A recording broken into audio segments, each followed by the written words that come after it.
based on a conversation I had with one of our senior monks a number of years ago. And Swami Prabhanandaji, I don't know if any of you ever met him. He is now the senior vice president of the order. Very wonderful Swami. I've known him for many, many years. He was in charge of the Institute of Culture at the time when this conversation took place. And they publish a little periodical, something that they send out with some articles and things. And he asked me one day to write an article on this topic, the distinction between beliefs and philosophies and doctrines, something like that. It didn't appeal to me very much at the time. And I always felt guilty that I never wrote it. So I decided at least that I'll develop it into a talk. And it's grown through the years. I've added things and everything. And now it turns out to be, I think, one of my favorite subjects. And I think very helpful. It's a very practical subject. What we're really talking about now is this whole spiritual journey, how it begins. And for many of us, it will begin with some type of questioning or doubt. And it'll go through different phases. The doubt will lead to some type of faith, which will lead to some type of devotion. It'll lead to some belief system that comes, and then to some deep conviction, and then some type of longing for realization, and then ultimately some direct experience. This is the journey that we're on in spiritual life. The Vedantic idea is that spiritual life is not something static. It's not that we simply have a system of beliefs and we don't question it and we don't do much about it, but we're really on a spiritual journey. And we're trying to realize something directly. We're trying to achieve some state of union with the divine, however we understand it. And in almost all of the systems of Vedanta, this journey to the divine is not outside of ourselves, but going deep within the heart, that we try to find that divine presence within. If we're from the philosophical nature, we think in terms of the higher self within. If we're more devotional, this is the dwelling place of God within the heart of each and every one of us. So I've kind of developed this talk around a series of concepts, and each one of these, I'm going to use the Sanskrit terms for these, only because, of course, I'll translate everything and try to explain everything. But the Sanskrit terms have a little bit more of well-defined meaning, at least in my mind, and it's helpful. Sometimes we run into problems with words like faith and devotion and grace that in Western, in the English language, are very much colored by the Judeo-Christian, even Islamic traditions and everything. So I hope no one will mind if we have some extra Sanskrit terms here. We're going to start with samshaya. Samshaya means doubt. And we'll see that doubt can be a very destructive force, and it can be a very creative, helpful force. On some level, we have to deal with this, and if we deal with it in a good way, we find that our faith will be greatly increased if we face whatever doubts we have head on. Otherwise, if we simply say, no, I'm not supposed to question this, then we'll find that our faith isn't very strong. So we started with samshaya, doubt. Then we moved to shraddha. Shraddha is perhaps the most important of any possible spiritual attitude, the most important attitude that we need in spiritual life. And there's no single English word that comes close to the meaning of shraddha. So I'll go through an explanation, but in general we can say it's an attitude of deep respect for a spiritual tradition, a deep humility, deep sincerity, reverence, openness. very often translated as faith, but this faith word gets a little muddy, the meaning of it. Faith, of course, is a part of it, but to me, it's more this attitude of openness. Conviction. We'll get to conviction. I want to save conviction, because part of this whole idea is that conviction comes at the very end. Shraddha involves a certain type of conviction. In fact, the definition of Shraddha will include the word Vishwasa, which I'm going to save. I'm going to save that for the end. So sometimes people will say that they're almost identical, Shraddha and Vishwasa.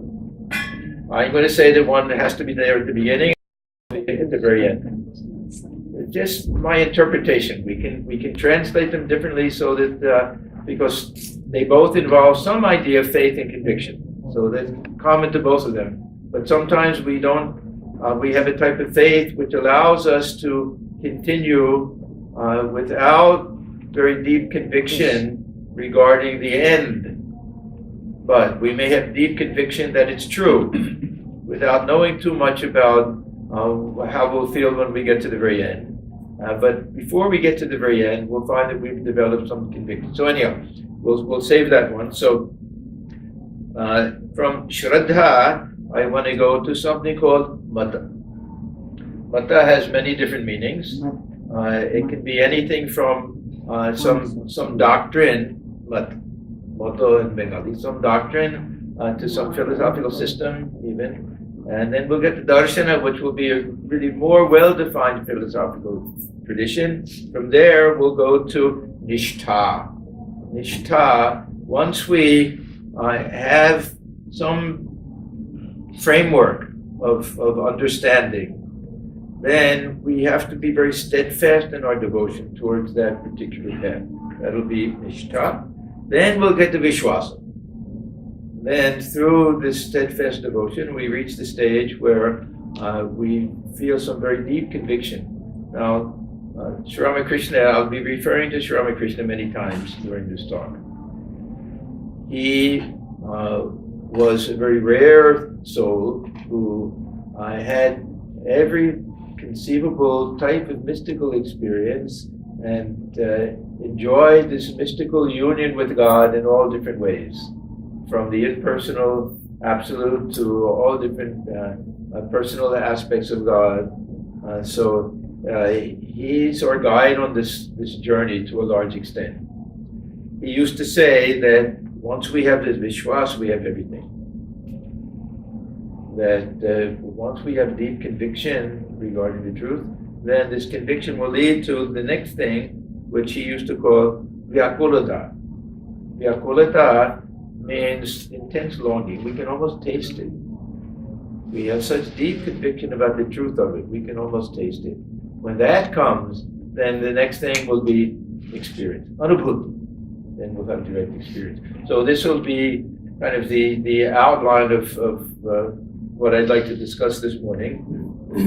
The first was Samshaya, but I'm going to start with Shraddha, because the Samshaya doubt will play an important role.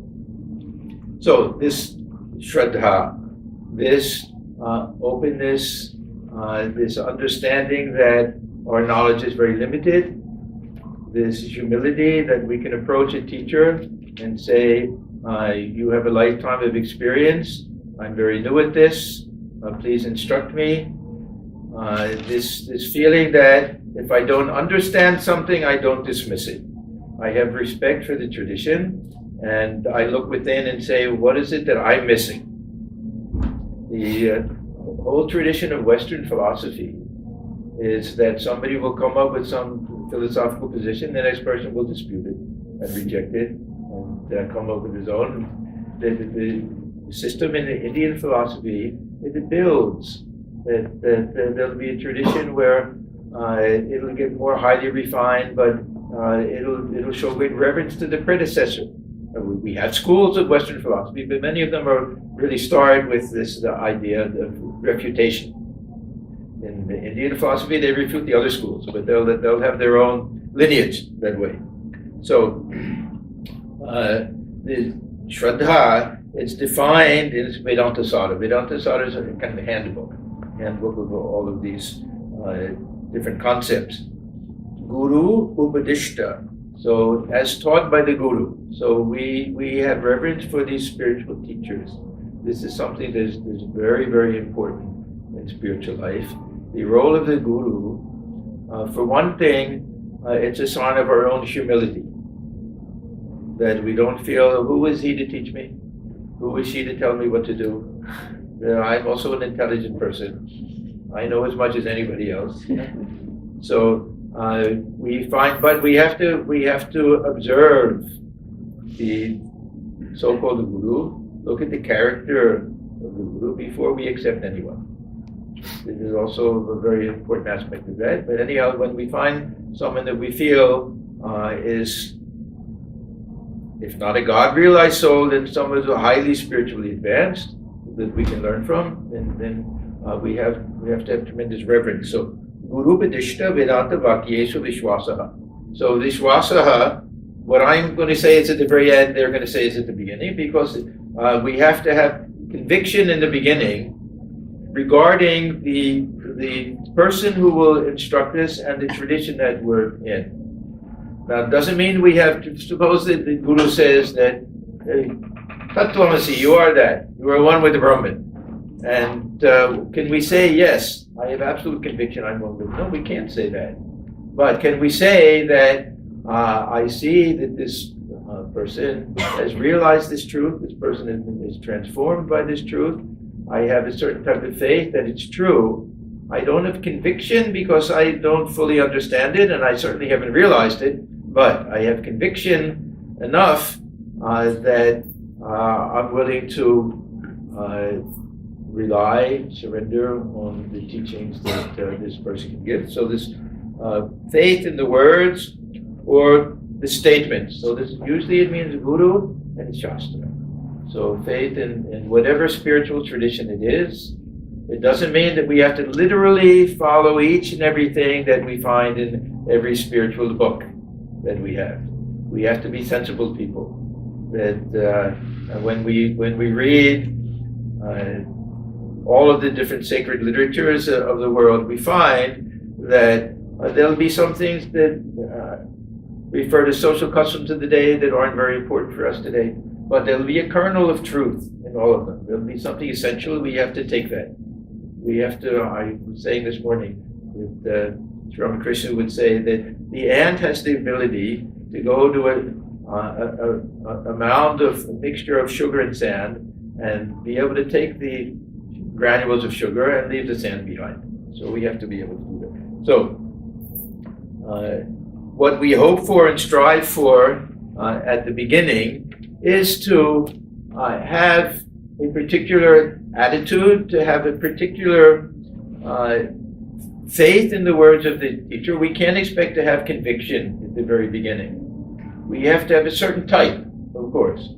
But those people who at the very beginning say, yes, I'm convinced that this is true, and it means that they won't analyze it, they won't question it, then they don't get that far. And faith that is not analyzed and questioned is very often not very strong. So this is why I'll get to doubt. Doubt is a very essential feature of everything that we take as our belief system.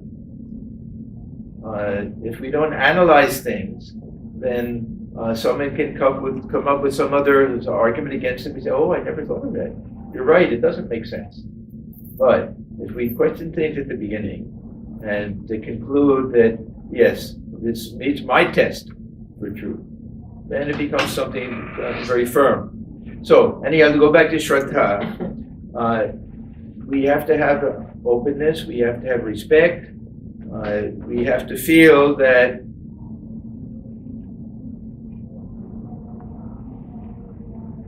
we ourselves are not capable of realizing this higher truth on our own. So there's a tremendous need for a very deep, abiding type of humility.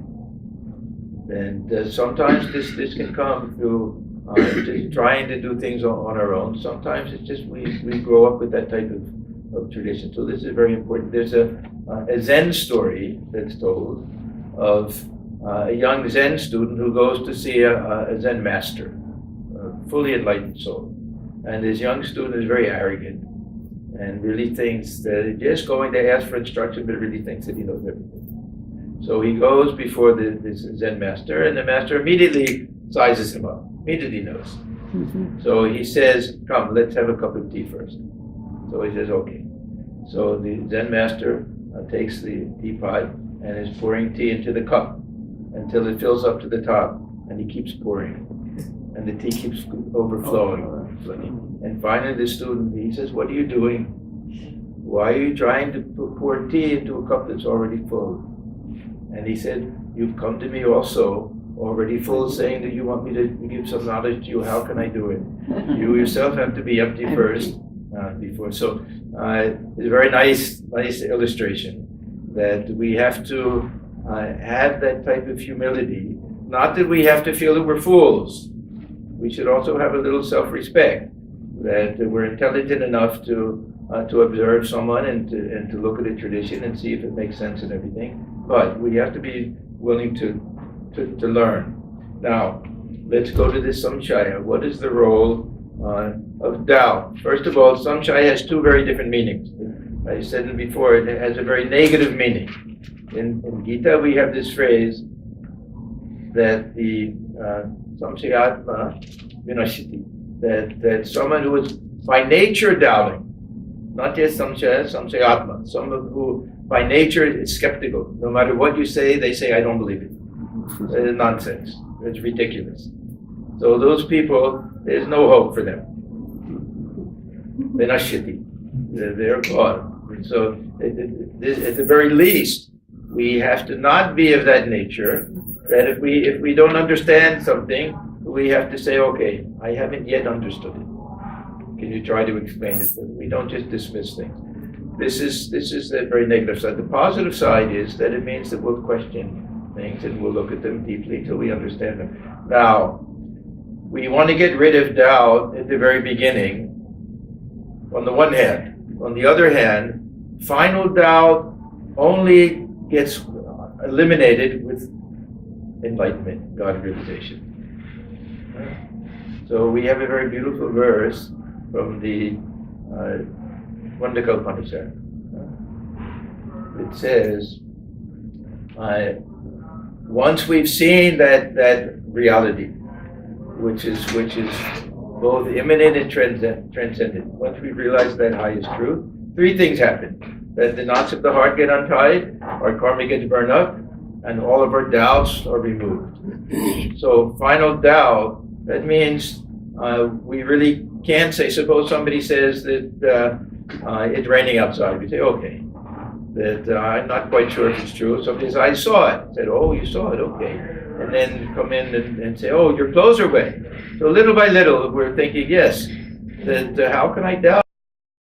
But final doubt won't be removed until we walk outside and feel the rain ourselves. Then we'll know for sure. So it's not until God realization, self-realization, that final doubt will go. So we find in Gita, as I say, there's very strong words about those who are of this type of doubting nature and lacking in Shraddha. They should not even be told these things. It'll be a waste of time. And if they don't have respect for the sacred texts, sacred traditions, then it won't even be good for them. Very bad karma for somebody to have such a disrespect for these wonderful world traditions that we have.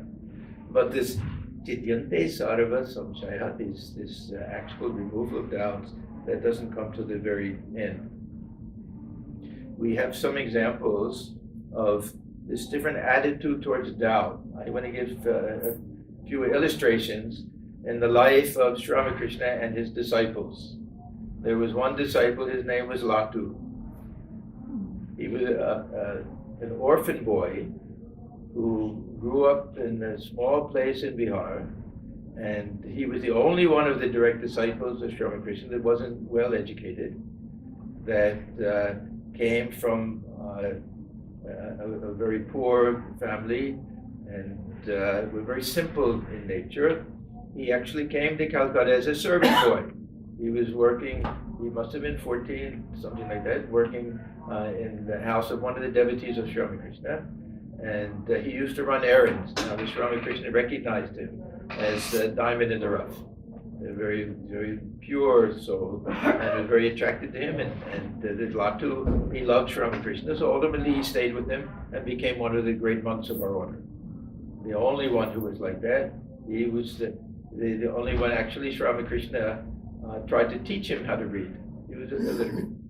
And Sri Ramakrishna barely could read and write himself, practically illiterate. And after a few times, he just gave up. And so the Latu, he never learned to read or write his whole life, but very simple. And he had this burning faith. His type of Shraddha was the type where he wouldn't doubt anything. Whatever Sri Ramakrishna said, that he took that as the final and ultimate truth, would never question anything. So, did I tell the story about him sleeping? Everything. Yes. I'll tell it again. Some of you may not have been here. That he got scolded one night. He was sleeping when he should have been meditating. So Sri Ramakrishna said, how can you achieve anything in spiritual life if you're sleeping at night instead of meditating? So he took that as a command. And he said, from that time forward, I never slept again at night.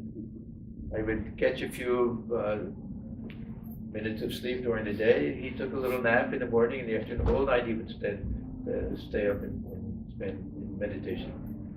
His faith in Sri Ramakrishna was so great that when he stayed with him, he would sleep on the floor in his room.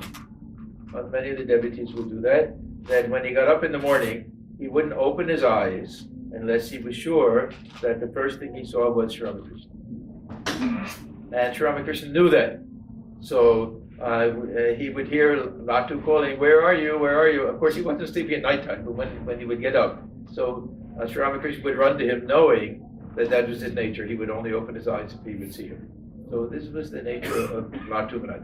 Now, we have, I'll get to Swami Vivekananda because he's the classic example, but one of the other Swamis was Swami Yogananda. He was the exact opposite. He came from a very highly respected Brahmin family in this village of Dakshineshwar, very close to Sri Ramakrishna. And I won't say he had a doubting nature, but he a little bit, tiny bit, doubting nature. Now, one day he was sitting with Sri Ramakrishna, and Sri Ramakrishna was saying to him that if you want to lead the life of a monk, you want to lead a monastic life, then be very careful about keeping company with women. He said that your life will be one that everything he said was true. So for him, for Latu Maharaj, this doubt, it wasn't even necessary. He had that inward faith. For Swami Vivekananda, that was the key to this. He had Shraddha in the very beginning, otherwise he would have left. He had a tremendous faith and love for Sri Ramakrishna, otherwise he would have left. But he wasn't willing to accept everything he said until he understood it. Another disciple, Swami Atmajnanananda, another of this well-educated, English-educated young men who came to him, he writes in The Great Master, those people who critically analyze the events of the Master's wonderfully unique life will ultimately find their power of judgment baffled, stupefied, and spellbound. We also had no lack of doubts, so many of them doubted him. And we think that at present, no one would dare to test the Master as we did. It often happened that many of us who doubted the Master and challenged him were defeated, and we had to hang our heads in shame. So, the reason why I'm going through all of this is that if any of us feel any guilt, that we question something or we doubt something, we read something in the scripture, we read something in Gita, and we say, it doesn't sound quite right to me, that it's some sinful thing. No. If we simply say that I read it in the scripture, it has to be true, even though I don't understand it, we're cheating ourselves. So this doubt or this questioning nature is something that is very important in spiritual life. Otherwise, we won't get that type of ultimate conviction that we have. Now, I want to talk about doubt a little bit from a philosophical point of view, because if we look at the Vedanta philosophy, someone serves us some food, and we don't like that food. We can say, this is terrible. Who cooked this? It's terrible. Someone else will say, no, this is the way it's supposed to be. I really like it. One of our monks, he can't bear this karela, bitter gourd. Every time he says, it's horrible. And then I love it. Other people love it. So what we have to say sometimes is that simply, I don't like it. It doesn't appeal to me. And not make any judgment. So that this is an opinion of mine. That I won't say that there's anything absolute about this or anything universal. This happens to be my own opinion. So there's a very important distinction to make for all of us. As I say, just even in life in general, not just spiritual life. I don't know why, but I've referred to Swami Atmajnanananda so many times in the last 2 days. There's another very beautiful incident in his life. This is a Swami who was the epitome of knowledge and the ideal yogi. Even they say he never sat slouched. You never saw him sitting with his back straight. And the highest wisdom was embodied in him. And at the same time, he had this tremendous faith in Divine Mother.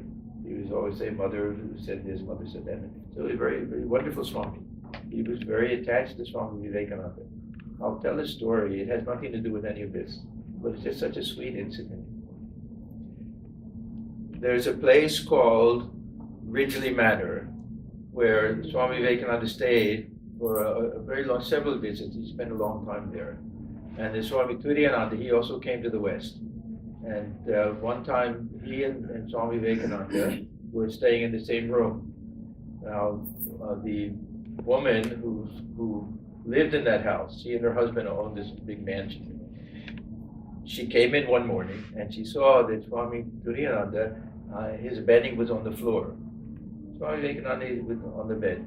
So she said to him, Swami, was the bed uncomfortable? You slept on the floor. And very sheepishly, he said to her, you see, how can I sleep on the same level as Swamiji? Brother disciple, but he had such regard and love for him. Anyhow, this Swami one day, they were in a place called Shanti Ashram. It was way out in the country. Even now, it's very hard to get to. There's no electricity, there's no water, but somehow they started an ashram there. And he was walking one day with a young woman. Her name was Ida, so they called her Ujjwala.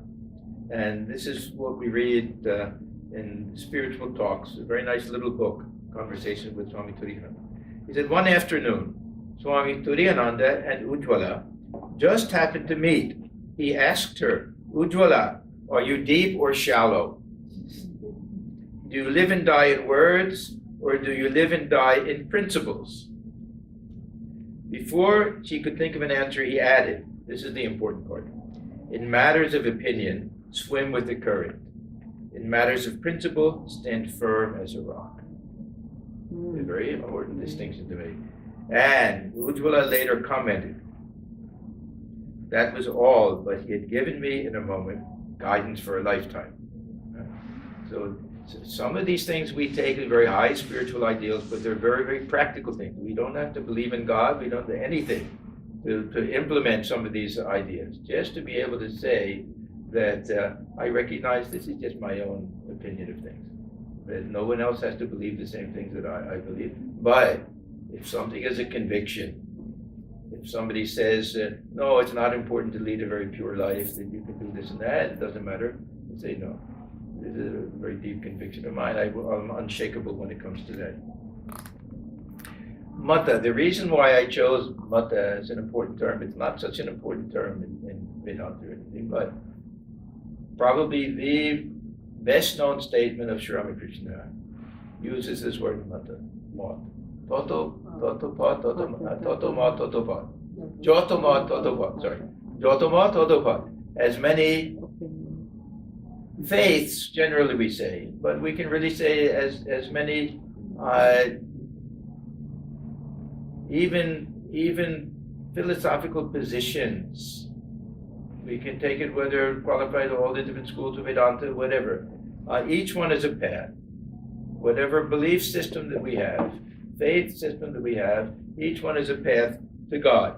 So generally we take this, meaning the different religions of the world, whether all the different traditions within Hinduism, the Shaivas, the Vaishnavas, the Shaktas, all of that. For Sri Ramakrishna, it included Christianity, Islam, all of the world religions. He looked upon all of them as a different path that will lead to that same ultimate goal. But I think we have to expand it also, the matas, to the different schools of Vedanta. That means whether we believe that we're one with God, we're a part of God, or we're separate from God. That each and every one of these is a path to God. So this idea of the harmony of all religions, we should see it also as the harmony of all these different philosophical traditions. Otherwise, we look upon the three schools of Vedanta as competing. We don't see them as a different worldview. And one will be more suited to a certain type of individual and be more helpful that way. So this is a very positive way of looking at it. And we also have to understand this other great distinction. Ramakrishna, he doesn't give much emphasis to the path. He says our problem is we confuse the path with the goal. Our allegiance comes to our spiritual tradition that we follow, and not the end of the road, not where we're all trying to go. There was a conversation he had with some members of the Brahmo Samaj. He said, Hindus, Muslims, Christians, Shaktas, Shaivas, Vaishnavas, the Brahmagyanis of the time of the Rishis, and you, the modern Brahmagyanis, that means the Brahmo Samaj, all seek the same object. A mother prepares dishes to suit the stomachs of her children. Suppose a mother has 5 children, and a fish is bought for the family. She doesn't cook palau or kalia for all of them. All have not the same power of digestion, so she prepares a simple stew for some, but she loves all her children equally. Do you know my attitude? I love all the preparations of fish. Then he says, I have a womanly nature. Everyone laughs. I feel myself at home with every dish. Fried fish, fish cooked with turmeric, pickled fish, and further I equally relish rich preparations of fish head, kalia, and palau. Now don't feel bad for people who are vegetarians. They're fish eaters in Bengal. Then he says, do you know what the truth is? God has made different religions to suit different aspirants, times, and countries. Then this is the important point. All doctrines are only so many paths. But it's only we shouldn't get too attached to it. I'm a non-dualist. Everything else is nonsense. No, God and man have to be separate. Everything else is blasphemy. He says all doctrines are only so many paths, but a path is by no means God himself. So to me, this is equally important, that we have to understand that distinction.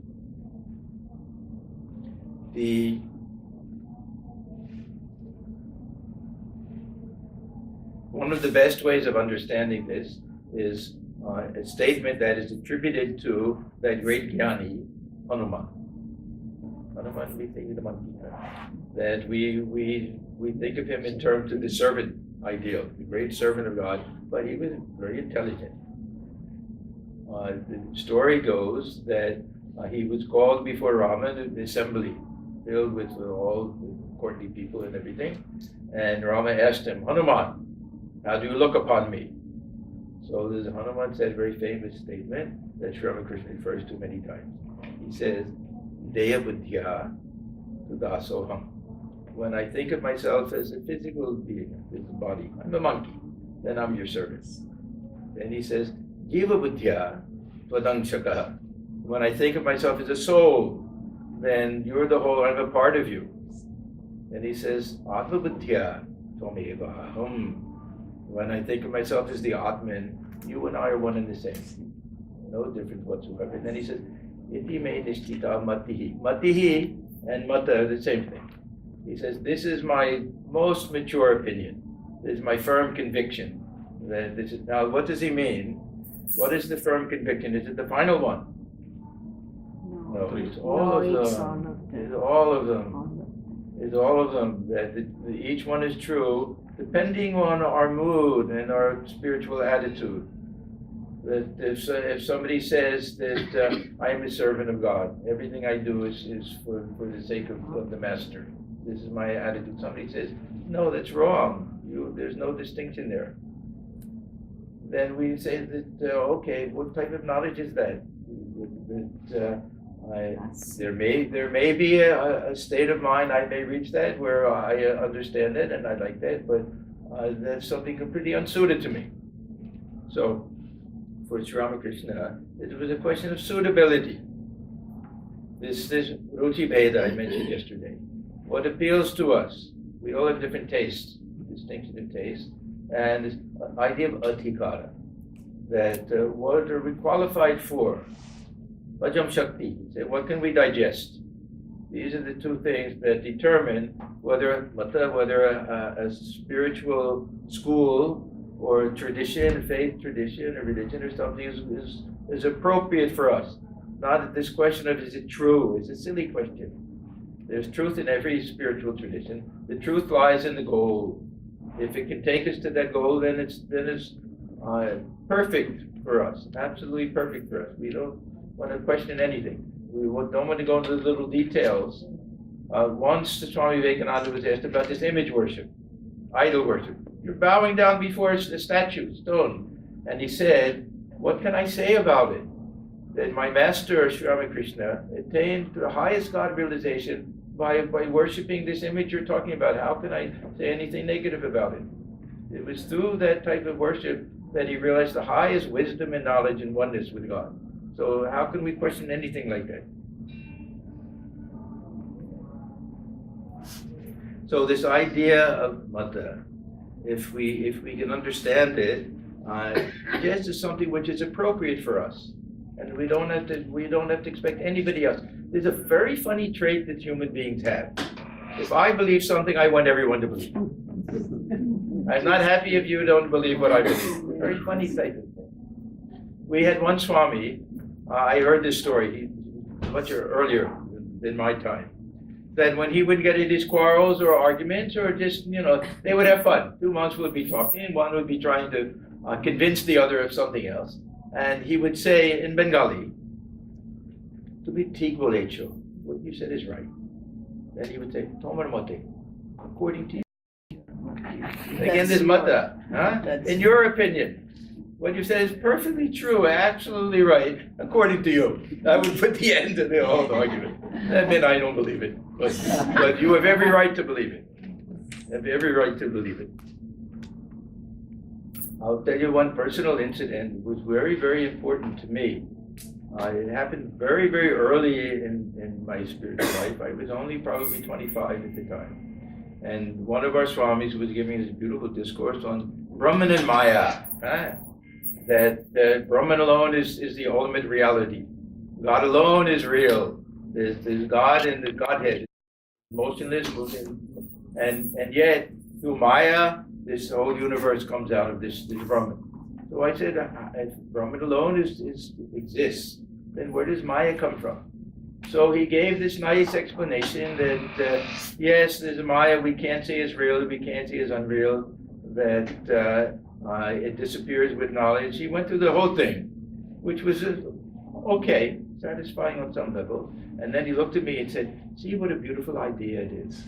And I said, "Oh, Baba, it's just an idea." And so Sri Ramakrishna used to say, yes, these are all very nice explanations that we give. What is the truth of Brahman? It's Brahman itself.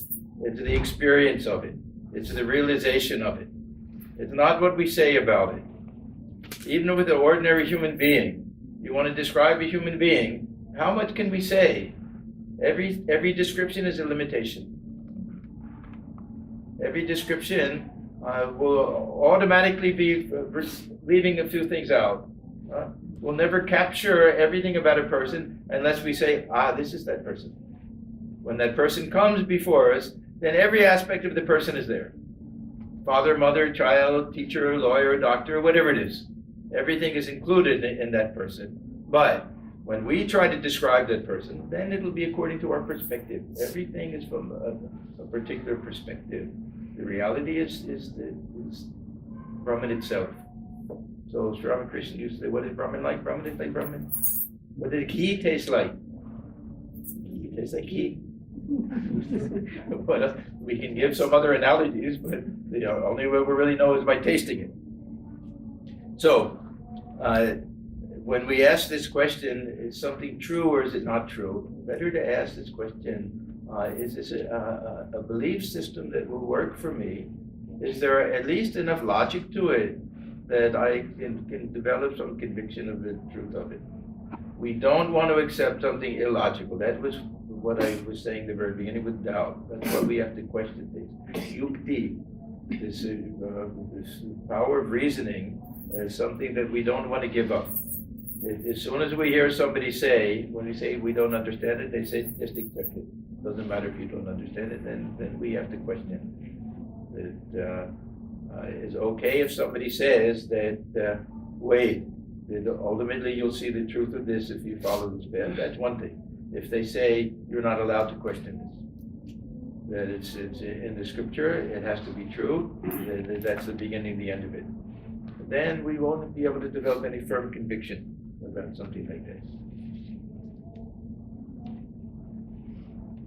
So this is a big issue for us. How firmly do we have to believe in something to call it a conviction? And to what extent do we want to say that this is just my own personal belief system? This is important. Conviction, when we get to that, then we have to really feel that our conviction is not based on the particular tradition that we're following, it's based on the goal.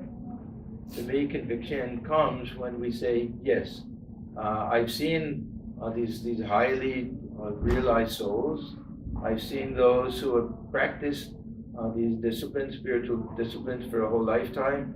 I see this majestic quality, this calmness, this peace that they have. I see this universal love that they have.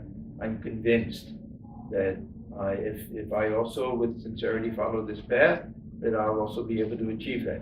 When they say that this spiritual goal is open to everyone, it's not reserved for any one class of people, any one religion, anything like that. Everyone can have it if we only sincerely practice it. That's where conviction will come. The conviction won't necessarily come with theories of creation and theories of nature and all of these things. That's very secondary. But that there's a divinity within is something that can be realized, then this is where that conviction will come. Now, when this conviction comes and we have a spiritual path, we may believe that my path is no better than anybody else's path, and we should feel that, but it's my path, and this is the one that works for me. And this is where this nishtha comes in. Nishtha means very firm devotion to our own, the path that we've chosen for our spiritual journey. If, and Sri Ramakrishna gives this illustration, if we start digging for water in one place and then we give it up, we hit rock, then we go to another place, we hit sand, we keep digging in different places, we'll never get water. We have to keep digging in the same place. We may feel that, okay, the path that I've chosen, maybe I could have chosen a different path. This is the one that I've chosen. This is the one that seems right for me. We have to feel very comfortable in our own spiritual path. So this nishtha, this spiritual path that we follow with great devotion, as the closer we get to the end, the greater this conviction comes. And Ramakrishna says, if we have this vishwasa, then we've achieved everything. That means that we're on firm ground.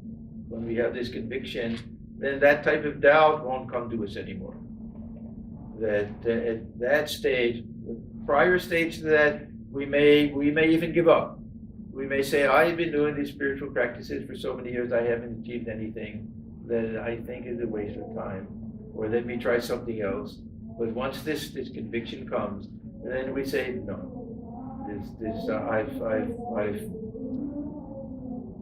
devoted my life to this. This is what I want. I won't do anything else. This is my firm conviction. I'll tell you a nice story about conviction. Swami Shivananda, Mahapurush Maharaj. He was the second president of the Ramakrishna order. There was a young monk, his disciple, who would join. Not so young. Maybe he'd been in the order for 10, 20 years. I don't know, something like that. He came to him and said, Maharaj, I feel like I haven't achieved anything in spiritual life.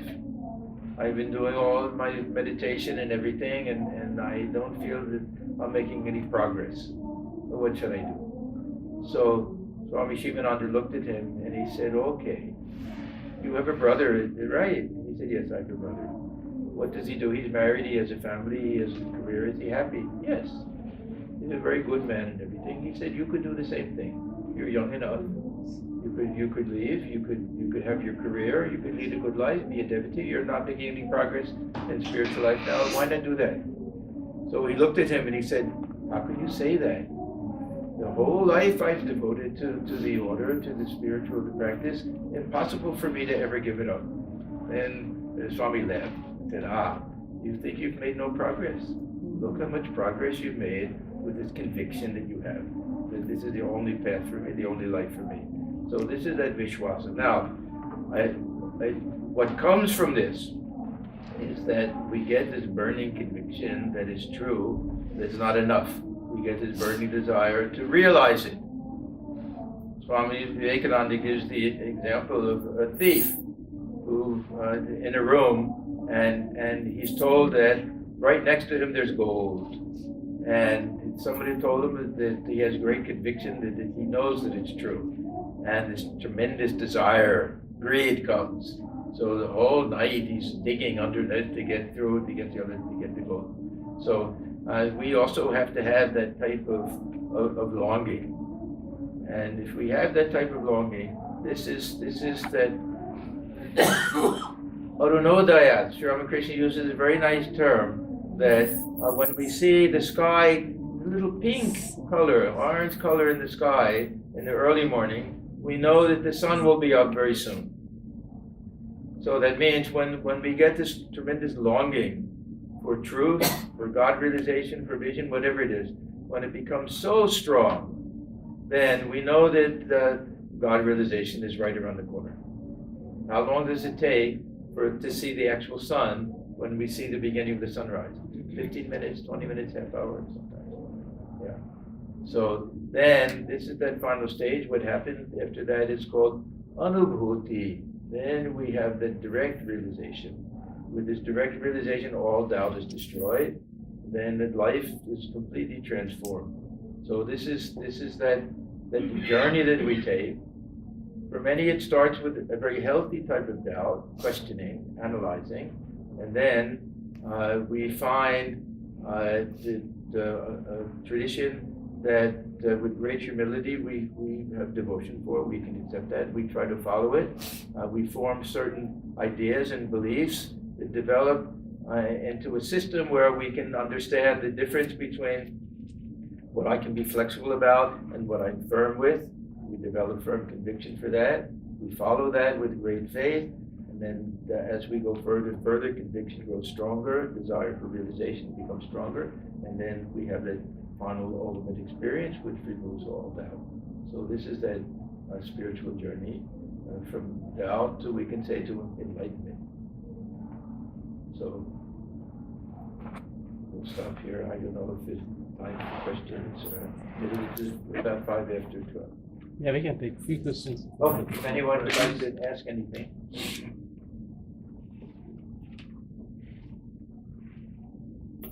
Any questions? Back. I think I have to just curious about your tradition thing. I heard many times that Vivekananda said that if you give me the 100 young men, I will change this country. Yes. I'm just curious that how many dedicated young men he found. I mean, during the Vivekananda's time, how many he had that kind of connection? I really feel that he wasn't really talking about those who had to renounce everything and become monks of the order. I think he wanted a whole generation to think in terms of service, even those who had family and everything. In terms of actually the monastic order itself, Swami Vivekananda himself died within more or less 5 years of the founding of the order. So a very short period. Within his lifetime, he himself initiated maybe a dozen or so, I don't remember the exact number, of monks, but the order grew at a rather steady pace through the years. Now we have, if you count the novice monks and everything, about 2,000, something like that. In terms of numbers, it's not a large number. It's really not. But the amount of work that's done is tremendous. The amount of relief work and large hospitals that are run, and orphanages and schools, some of the best educational institutions in the country are run by the Ramakrishna order. Some of the best hospitals are run by the order. Anytime there's a flood or drought or famine or anything like that, even the government will turn to the Ramakrishna order. Most of the people in India, they'll rather give money to us than to anybody else, because they know 100% gets used. There's no salary for anybody. Other organizations, they'll have staff, they'll have to pay. They may even have organizational costs and even advertising fee, whatever. But everything will go. So the influence and the amount of positive work that's done is far greater than the numbers that we have. But was he content with the number of people who answered his call when he did that? Probably not. Probably not. Probably he was hoping that more, but he understood that everything takes time. And would he be happy if he saw what was happening today? Hard to say. I think he would be very happy on some level. On another level, he probably would wish that more. And he was never, so sectarian that it had to be joining our order. He would be very happy to see, I'm sure, nowadays, all of the other very important spiritual traditions, say Sai Baba, they run one of the best hospitals in all of India, charitable. And Amachi, they also do a lot of social. So because of him, now it's very, very almost traditional and standard for different gurus to also be concerned with some social service aspect of spirituality also. So his influence was tremendous, really tremendous. Yes. Can you give us some guidance on sharing your convictions? I was of the belief that in this hierarchy of spiritual growth, you can always leave the people from behind you and take advice from people who are ahead of you. Yes. And I felt like once you make that exchange possible, you create a community of people caring for each other. Yes. But there are always a lot of people who kind of feel very modest and not sharing their convictions, even though they have very sound, opinions based on good thinking and it's worth sharing. Yeah. But they're afraid to share. Whereas they defer to Swamijis like you who don't come here too often.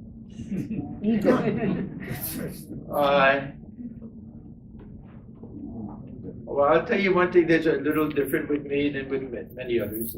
I had a very strong set of convictions that had nothing to do with spiritual life or Vedanta, things that were the result of studying Western philosophy.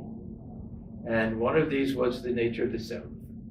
And many of the things that I said today, that when I read Vedanta, that it struck such a harmonious chord with me that this reinforced everything. Now I'll say another thing about conviction. Sometimes it's intuitive. Sometimes we hear something and without analyzing it or anything, it rings true to us. And when I read the words of Swami Vivekananda, it was like that. There was a disciple of his by the name of Josephine MacLeod, a very wonderful woman, very headstrong, very stubborn. And when she had conviction about something, that was the beginning, the end of it. And she said, I listened to Swami Vivekananda speak. She heard him when he came for the Parliament of Religion. She said, the first thing that he said struck me as true. The next thing struck me as true. Everything that I heard him say struck me as true. So sometimes it's intuitive, as I say. When I read Swami Vivekananda, I also had that feeling. When I met some of the monks of our order, then I saw that what we call transformation is absolutely true. I've met monks of our order that had such sterling qualities, such love and compassion, such selflessness, that I saw that forget about all this doctrine and everything, that if I could develop a little bit of that, I would see that they had a type of contentment. That this contentment comes through a life of service, a life of dedication, and living a life with an ideal. That conviction came to me. So it came to me first through reading the words of Swami Vivekananda, then after that, Sri Ramakrishna, of course. But seeing this living example, and not just monks, some of them, householder devotees. We as monks, we look upon some of these householder devotees with tremendous awe. I'll tell you the truth, they don't like to hear it because generally they're very humble people. But I see some, and it's really a tremendous example for us. One of the great Swamis of our order was named Swami Prabhupada. Swami Prabhupada, he was the founder of the Southern California Center. And there was one American Swami by the name of Swami Krishnananda. And he had Guru Bhakti like you've never seen before. He was always by the side of his Guru, always ready to serve him, always kneeling by his side, whatever he wanted to do, never thought about himself, nothing like that. And he said one day, I envy him his devotion, his great Swami to his own disciples. So we can see these examples of devotion and love and deep conviction and meditative life, all of that, the tremendous power of transformation that comes from that. And I have another conviction that we shouldn't even think about will we achieve God realization, will we achieve liberation or not. Spiritual life should be such that it's the most rewarding type of life to lead, no matter what. If you told me that at the end of this life you're not going to have God realization, I'll say, so what? I won't choose any other life. To me, this is the most wonderful, most rewarding type of life. I don't care about of course, I'd love to have it, the ultimate reward. But if we think that spiritual life should be a bitter medicine, and then at the end we get the result, then we're doing something wrong. It should be its own result. We should find great joy in spiritual life and spiritual practice. There's struggle, of course, but it should be something joyful. So this conviction came to me by observing these great devotees, great swamis, and you read the life of Sri Ramakrishna, and all these ideas about does God exist, not exist, all of that. Divine Mother was so tangible and real in his life that it's impossible for us to, we may not understand it, but impossible for us to deny it. And he was so human on some level, and on another level so beyond everything that we can consider human, that it's very hard for us to question the reality of his experience. So, yeah, in my own personal lifetime, I've been very fortunate to have the company of what I considered to be highly transformed, spiritually developed souls. And to have come into a tradition, is a highly liberal tradition that encourages questioning and doubt, and is highly rational, and at the same time understands the limits to reason. So this is, if you want to know the source of whatever conviction I have, it'll be there. Yeah, we can take one more question and then Okay. Yeah, yeah. And join lunch. Madhvacharya was the first person who said, I don't agree with the guru. And that created Dvaita philosophy later. Sorry? That created Dvaita philosophy later. He came with Dvaita philosophy because he did not agree. Who did you say? Ramanujacharya? Madhvacharya. Madhvacharya. Ramanujacharya also. So, Ramanuja's guru was an Advaitin. yeah, this is just an information. Yeah, yeah. Yeah. That way I want to know whether it is. Yeah. Sometimes it is good to not to agree. Right. And the other thing is, the spiritual journey you are talking about, after all there should be an end to this journey, and that should be submission, or the Sharanagati. Okay. Now that is a very good point. Let me mention this because I can add that in between Vyakulata and Anubhuti. That through our spiritual practice, this tremendous longing and everything, we also realize our helplessness. And then we reach that stage of Sharanagati. And then, but the final goal has to be Anubhuti, has to be some direct experience. This is what we're all hoping for. Now, there are devotional traditions that will say that bhakti itself is the goal, not even God realization. And this perfect surrender, I was talking about this Purabhakti Marga, that the highest goal in life is the perfect submission. Actually, Islam, this is the real meaning of Islam. Islam is submission. Islam means submission. For them, the highest spiritual attitude is submission to the will of God. Yeah, so for some it's like that. In the Vedantic tradition, generally will emphasize that some direct experience, some direct realization will be the final goal. But you're right, there are devotional traditions that will place bhakti above mukti. That the ultimate goal is devotion itself is the goal. And that liberation mukti is something much lower than that. So they call this the Paramash Purushartha, or something Panchama Purushartha, Prema. Love of God higher even than mukti, from the devotional point of view. But isn't it where Hanuman says that I want to be born again and again, so I can... Swamiji himself said that. Yes. May I be born again and again. Yes, to So- worship the so- Almighty. This is a heroic attitude.